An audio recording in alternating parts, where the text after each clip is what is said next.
کوئی ملنے والا ہے اس سے اگر کوئی ایسی بات کر لی جائے جو مذاق کی بات ہو، جس سے اس کو برا نہ لگے، جس سے اس کی دل آزاری نہ ہو، تو اس میں کوئی حرج نہیں. یہ دوستوں میں ہوا ہی کرتا ہے، بھائیوں میں بھی ہوتا ہے، دوستوں میں بھی ہوتا ہے. اس سے کوئی شخص اپنی تذلیل محسوس نہیں کرتا کہ مجھ کو ذلیل کیا گیا، میری توہین کی گئی. ایسے مذاق میں کوئی حرج نہیں. خود نبی کریم سرور دو عالم صلی اللہ علیہ وسلم سے ایسا مذاق ثابت ہے کہ آپ نے اپنے صحابہ کرام کے ساتھ بھی بعض اوقات مذاق کے جملے ارشاد فرمائے، اور صحابہ کرام سے بھی منقول ہے کہ انہوں نے بھی لوگوں کے ساتھ شگفتگی کے ساتھ بات کی اور اس میں مذاق بھی کیا. تو مذاق کرنا اور بات ہے.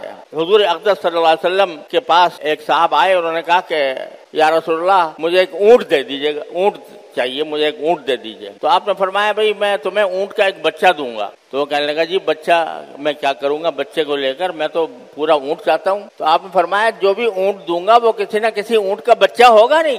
تو اب یہاں آپ نے مذاق بھی فرمایا کہ اونٹ کا بچہ کہہ کر وہ اونٹ پورا مراد لیا، اور اس میں ایک شگفتگی پیدا ہو گئی، اس کو بھی ہنسی آ گئی ہوگی سن کر. تو یہ مذاق کوئی برا مذاق نہیں ہے.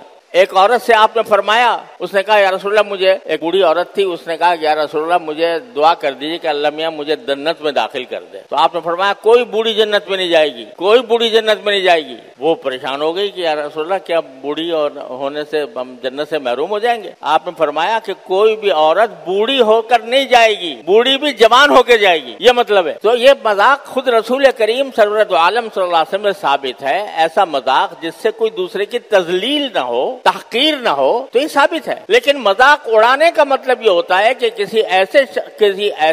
کسی شخص کو اس طرح مجمع میں اس کا مذاق اڑایا جائے، اس کی غربت کا، اس کے افلاس کا، اس کی جہالت کا، یہاں تک کہ اس کی بے دینی کا بھی. اگر مذاق اڑایا جائے جس سے اس کی تذلیل ہوتی ہو، اس کو منع فرمایا کہ کوئی شخص دوسرے کا مذاق نہ اڑائے. ایک مرتبہ حضرت عائشہ صدیقہ رضی اللہ تعالی عنہا نے حضور اقدس صلی اللہ علیہ وسلم کی دوسری زوجہ مطہرہ تھیں حضرت صفیہ رضی اللہ تعالی عنہا، ان کا قد ذرا چھوٹا تھا. تو ایک مرتبہ حضرت عائشہ صدیقہ رضی اللہ تعالی عنہا نے حضرت صفیہ کا ذکر اس طرح کیا کہ وہ یوں کر کے کہ چھوٹے قد والی. تو آپ نے حضرت عائشہ کو تنبیہ فرمائی کہ تم نے یہ کام جو کیا یہ غیبت کا بھی ہے اور مذاق اڑانے کا بھی ہے. حضرت عائشہ سے آپ نے منع فرمایا کہ ایسی بات نہیں کرنی چاہیے، کسی کا اس طرح نقل اتارنا جس سے اس کو ناگوار گزرے تو یہ غیبت میں داخل ہے، آپ نے منع فرما دیا. تو کوئی کسی کا مذاق نہ اڑائے. اور اس کے بعد جو اصول بیان فرمایا ہے وہ یاد رکھنے کا ہے، وہ یہ کہ عسیٰ ان یکونوا خیرا منہم، کچھ بعید نہیں ہے کہ جن کا تم مذاق اڑا رہے ہو وہ تم سے بہتر ہوں.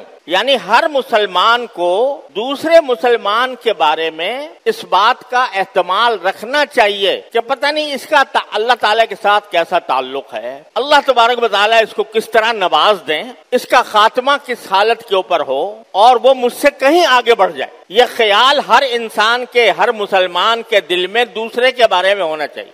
اگر فرض کرو دوسرا آدمی تمہیں علم کے اعتبار سے کم نظر آ رہا ہے، تمہیں اللہ نے علم دے دیا اور وہ بیچارہ علم سے محروم ہے، تو یہ سمجھنا کہ بھئی چونکہ میں عالم ہو گیا یا مجھے علم اللہ تعالیٰ نے عطا فرما دیا لہذا جتنے لوگ ہیں جو کہ عالم نہیں ہیں میں ان سے افضل ہو گیا. ارے بھائی افضل ہونا تو اس طرح ہوتا ہے کہ اللہ تبارک و تعالیٰ قبول فرما لے، اللہ تعالیٰ راضی ہو جائے اور جنت میں داخل فرما دے. تمہیں کیا پتا کتنے ایسے لوگ ہیں جو علم سے بظاہر عالم نہیں ہیں، عام لوگ ہیں، لیکن اللہ تبارک و تعالیٰ کے ساتھ ان کا تعلق اتنا مضبوط ہے، اتنا کڑا ہے کہ بہت سے علماء کو پیچھے چھوڑ جائیں. اللہ تبارک و تعالیٰ ہی جانتے ہیں کہ کس کا انجام کیا ہوگا.